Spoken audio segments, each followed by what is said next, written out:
Thank you very much, Gary. Hello, everyone. My name is Stephen Cole. I would just like to actually start off by saying how refreshing it is to kind of be in the same room with a lot of Bitcoiners again. This hasn't happened in a while. I think it's important. So thank you, Gary, and the whole team for putting this event on. The topic today that I'm going to speak about is Bitcoin as a defense against tyranny. This talk is influenced heavily by a couple of my favorite books. One, many of you may know, one of my favorites, The Sovereign Individual. Written in 1997, it talks about the impact of technology on how society is organized, on who makes the rules. And then the other book, and really set of works, he has many, is from an author named James Scott. He's an anthropologist from Yale, and he's written extensively about nation states and peoples, and even about agriculture and kind of the relationship among all of those. So assume that any profound insights today come from all those authors, and I am just kind of attempting to draw what I think are interesting parallels that we might be able to learn or take away from history. The very brief Bitcoin context, since most of us are Bitcoiners, we know about the scarcity, we know about the uncensorability. So only 21 million, ever, no matter what, and anyone can pay anyone. Those two attributes get a lot of attention, and rightfully so, because they are absolutely world-changing. But in this talk, I want to focus a little bit on Bitcoin's resistance to seizure, its resistance to confiscation. And the relationship is especially important between seizure resistance and scarcity when you're talking about a money or when you're talking about storing human value. Because it doesn't matter quite as much if no one can take away what you have if they can just cheaply or freely print as much as they want. That is the essence, as many of you know, of central banking. It's kind of their secret sauce. The number of dollars in your bank account stays the same, but over time, the purchasing power. Sorry, just pretend I'm not here. Not even here, don't worry. Does that sound better? Can everybody hear me okay? All right, cool. But over time, so the central bankers inflate the money supply. And although the number of dollars in your account stays the same, your purchasing power is being quietly eaten away by central bankers. There is this dominant narrative in history and in mainstream education about the progress of any particular group of people over time. And that's usually along the lines of we start off as tribal and nomadic and pastoral. Eventually, we learn to farm. We learn to read and write. We probably settle in increasingly densely packed communities. And once we are in those communities, then we will build walls for protection. The lucky people on the inside, the citizens, and we should pity the poor barbarians on the outside who are missing out on all of the fun. But what I think is a very interesting question is, like, is that always true? And even if it's mostly true, are there significant exceptions? Are there peoples who may have gone in directions that the mainstream narrative would think backwards? James Scott argues that some people might have been barbarians by design. That is, they intentionally fled the state in order to regain some amount of freedom or to perhaps prevent their wealth from being extracted from them. Numerous accounts of cities, groups of people voluntarily exiting, taking up life, often in the hills. And some evidence may suggest that walls were important for keeping out raiders, but also important for keeping in taxpayers. When looking at the relationship between people and states, a particularly fascinating point to examine is the edge, the periphery. So the closer you are to the center of a city of state power, the easier you are to control. If you're near the edge, you can leave more easily. You can flee, you can escape. And you can take your productive capacity with you, which is essentially the lifeblood of the state. To quote James Scott, the main long-run threat of the ungoverned periphery was that it represented a constant temptation, a constant alternative to life within the state. And that was a big check on government power, because humans are the most valuable asset that they can control. So valuable, in fact, that slavery was ubiquitous in early states. And Robert covered this at length and excellently earlier. In Southeast Asian states, all of the pre-colonial states were slave states without exception. And to quote Scott again, wars in pre-colonial Southeast Asia were less about territory than about the seizure of as many captives as possible, who were then resettled at the core of the winner's territory. Easier to control.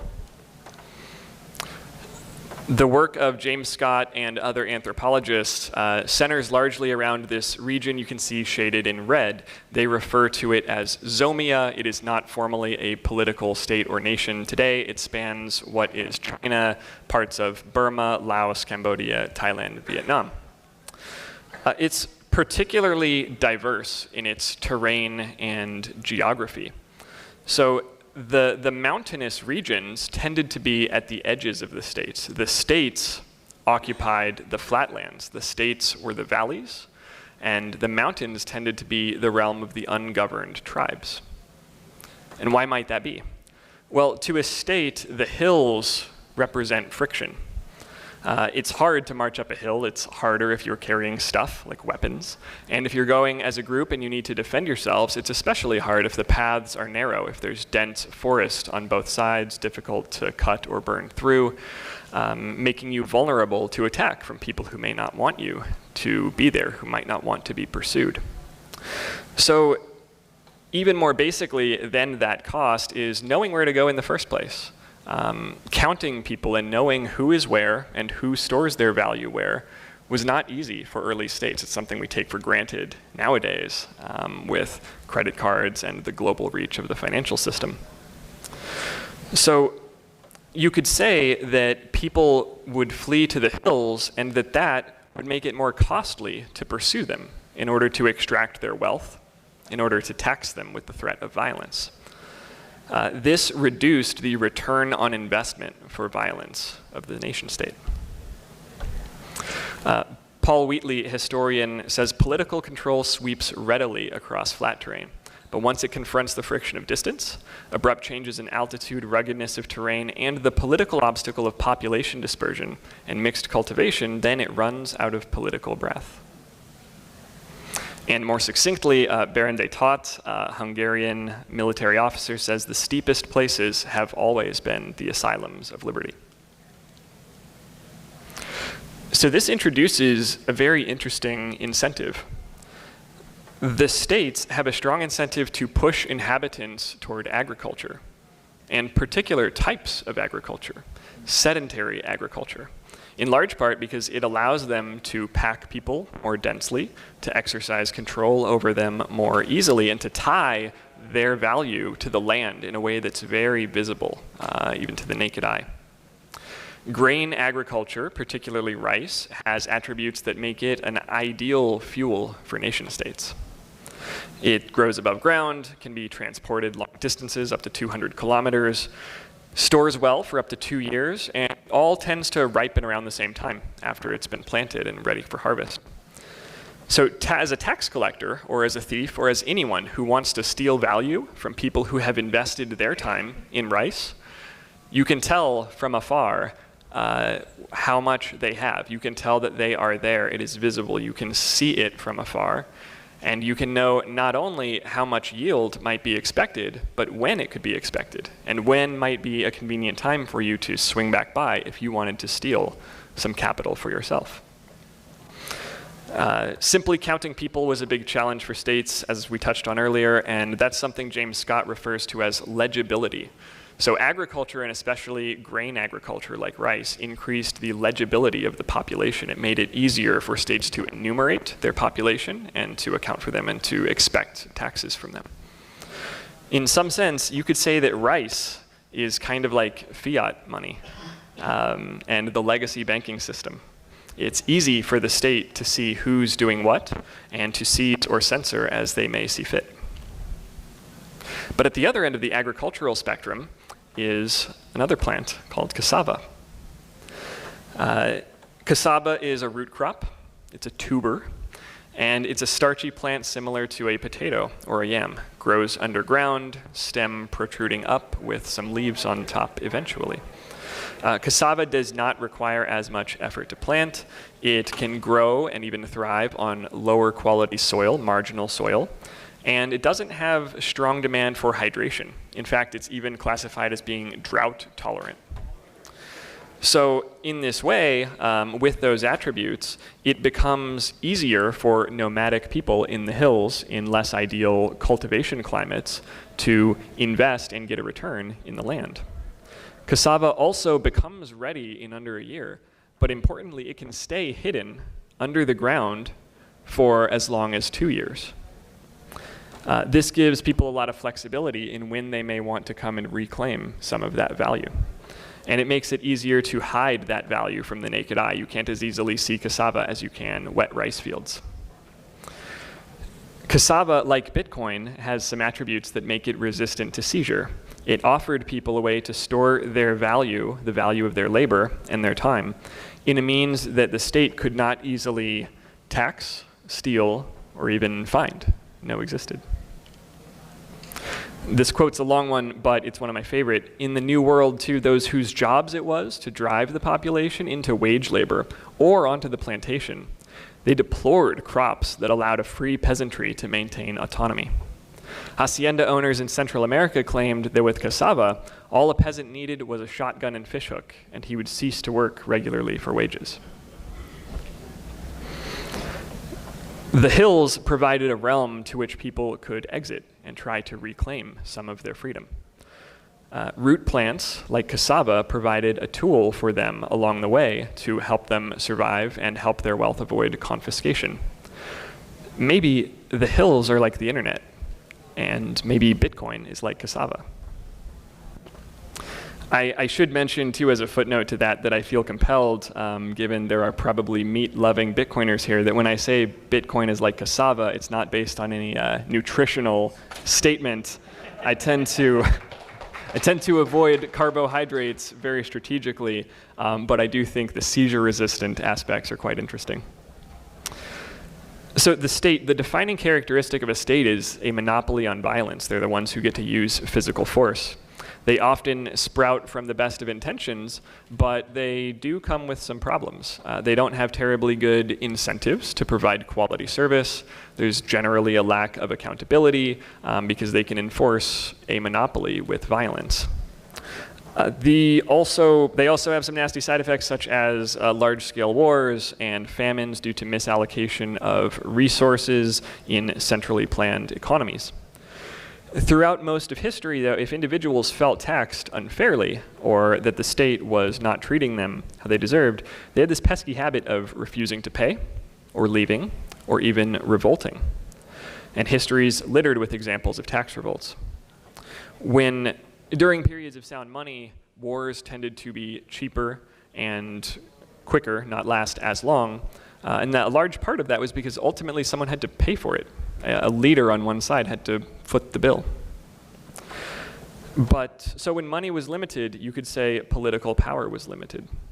This is Alexios III, emperor of Constantinople in the Byzantium Empire around 1200 AD. He tried to tax his citizens to pay a pledge for funds that he had made. He was known for his lavish spending, and his citizens refused to pay, and the collectors refused to enforce. And he had to scramble, even going so far as to resort to running around trying to detach ornaments from the tombs of emperors before him so that he could melt those down or sell those off to pay off this debt that was owed. I think that a funny thought exercise is to picture that in today's society. World leaders wanting to do something, wanting to wage a war, wanting to fund some program, and having to scramble to liquidate federal assets to pay for it, because how else would they? But of course, we know that's not how it works anymore. Money has become unlimited. And once upon a time, going to war was a big deal. Occasionally, Congress even voted on going to war.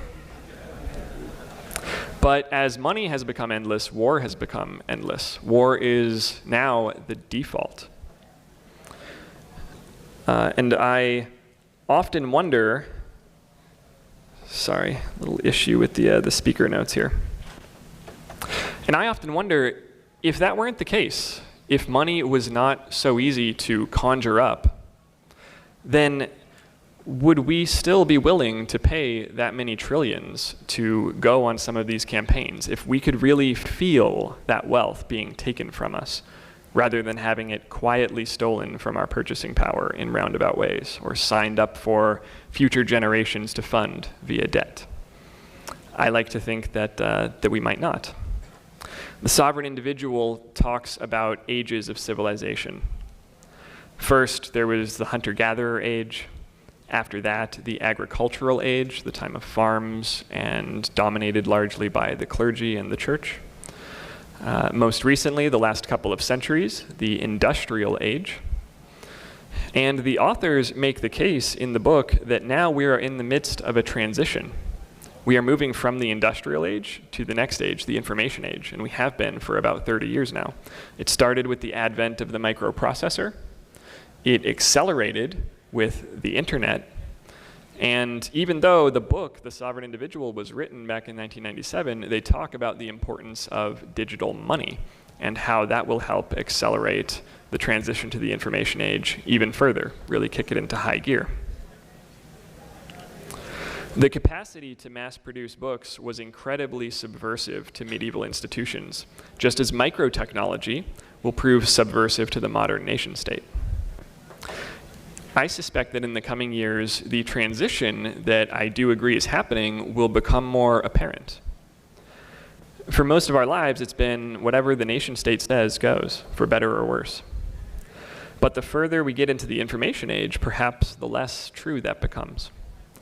The more people who use decentralized tech, encryption, and choose to store their value in seizure-resistant assets like Bitcoin, the more leverage the state loses over you. With a hat tip to Parker, gradually, then suddenly, it becomes less about what laws are written and more about to what extent those laws can be enforced. How effective will, market forces, not political majorities, will compel societies to reconfigure themselves in ways that public opinion will neither comprehend nor welcome. And that's really important to notice. Like, these ages, these big transitions in human history, were not voted on. They were not, the result of written documents and constitutions. They were the result of technology. So with written documents and with votes and all of the mechanisms that the system makes available to you, you can change some of the details. You can dial the knobs, you can change the figurehead. But if you want to change the system, then you have to build and use tech. How effective might gun laws be when firearms can be cheaply 3D printed? How effective are capital controls when payments are uncensorable? And how practical are taxes when value is earned, transferred, and saved outside of the legacy financial system, maybe even pseudonymously? Less about what they say, more about what they can do. The classical novel Don Quixote, it talks about this man who becomes so obsessed with the age of knighthood and chivalry that he dons a suit of armor and gets a horse and a companion, and he rides off, to kind of in pursuit of this age that he just cannot quite accept may have already passed. The sovereign individual suggests perhaps the Don Quixote of our time, of the 21st century, won't be a knight-errant struggling to revive the glories of feudalism, but a bureaucrat in a brown suit, a tax collector yearning for a citizen to audit. One striking realization for me on my journey into Bitcoin was the realization after seeing it of how little I knew about money all my life, despite it being all around me and despite having used it every day. And perhaps some of you can relate to that feeling. One of my absolute favorite talks is from an author, David Foster Wallace, And he tells a parable in that talk about two young fish, swimming along, and they pass an older fish. And the older fish turns to them and says, "Morning, boys, how's the water?" The two young fish swim along a little longer, and eventually one turns to the other and says, "What the hell is water?" The point of the story is that some of the biggest factors shaping our reality that are all around us are sometimes the hardest ones to see and the hardest ones to talk about. What the hell is water? What the hell is fiat money? But thanks to decentralized technology like the internet and events like BitBlockBoom, people are waking up. And they're starting to notice and they're starting to talk about what's been hard to notice and hard to see, but may have been all around us. Fiat money, fiat food, fiat education. You go through enough of those realizations and you might begin to wonder, what if we're not as free as we think we are? Said differently, what if we have fiat freedom? What could an alternative look like? With Bitcoin, we can truly own something in a seizure-resistant way that's never been possible before. Bitcoin makes protecting property easier than ever. The return on investment, therefore, might end up lower than ever. What kind of future could that lead to? Might it be more peaceful, cooperative, and prosperous than we've ever known? I like to think so. Much as escape crops like cassava facilitated the escape, people's avoiding oppressive regimes and fleeing from what they viewed as tyranny on a regional scale, maybe Bitcoin can function as escape money, offering us a chance to break free of tyranny on a global scale. Bitcoin means many different things to many different people, but my hope for Bitcoin is that we might be able to build a future in which nations cannot endlessly wage war and cannot endlessly drop bombs because they simply will not have enough Bitcoin to afford it. Thank you.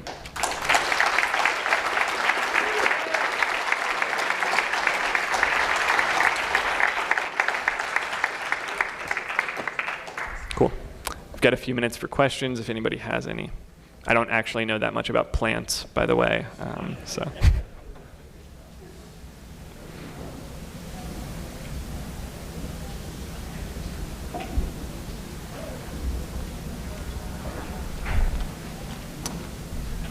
I'll just plug a book. If anyone's looking to run for the hills, there's a book called Strategic Relocation by Joel Suskin or something like that. And he describes, he looks into defensible and protective territory in a literal sense. Sounds great, appreciate it. And James Scott's other works, by the way, are fantastic in addition to The Art of Not Being Governed. Most of what I talked about was from The Art of Not Being Governed, but he's written for quite a while. He has other works, Against the Grain, Seeing Like a State, analyzing the relationship largely in Southeast Asia around peoples and states. Another so question? We got Bitcoiners of all shapes and sizes here. You know, we got veterans and people who are probably new. So could you give a little timeline of when you got into Bitcoin and how long it actually took you before you made these final realizations and got to the point where you are now? Yeah, for sure. So my journey into Bitcoin, I discovered Bitcoin in 2000, heard about it in 2012, got into it in 2013, and believed that it was world-changing around 2014.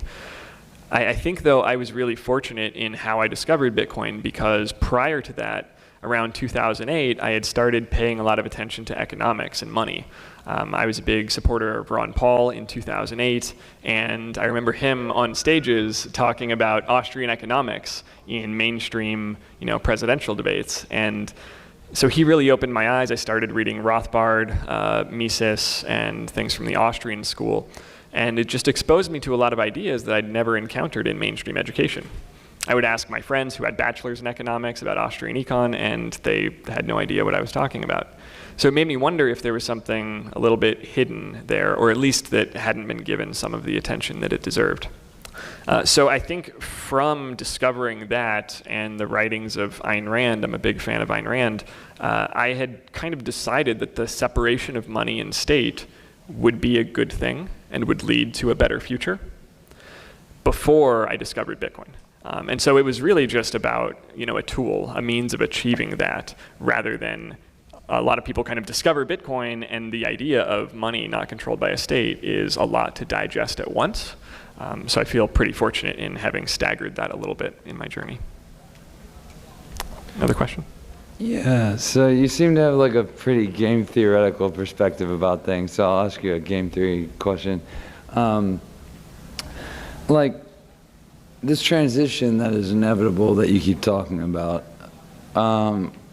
what do you just like zoom out? I don't care what your time frame is. I don't care how far you go back. I don't care how far you go out. But what do you see the transition like? And like, I guess just zoom out and give us a perspective of what your real what you think's about to go down. Sure. What's the transition going to be like? I think that there are a couple of ways that it could go, and I know a lot of people in this room think about the same thing. There might be a peaceful upgrade path and more of a dark, dystopian, violent upgrade path. It's very easy, I think, to forget that governments or nations or departments, whatever the entity is, at the end of the day, it's a collection of individuals. And so when you think about the game theory, people acting in self-interest, it may be less about this big nebulous thing called the government that wants to stop Bitcoin and will do anything to. It's more the collection of people that the government's composed of discovering Bitcoin and choosing one by one whether to opt in and opt out. And I think it happens gradually in that way. If people within political parties or within departments of government or the military, if they start to hold Bitcoin and believe in it, then perhaps we can have kind of a gradual, peaceful upgrade path.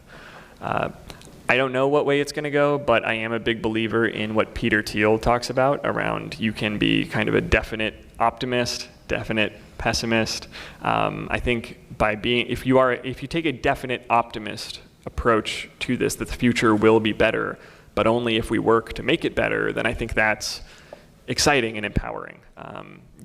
It is something good when you can wake up and believe you're contributing to Bitcoin or to any cause that leads to a better future, and as long as we build it.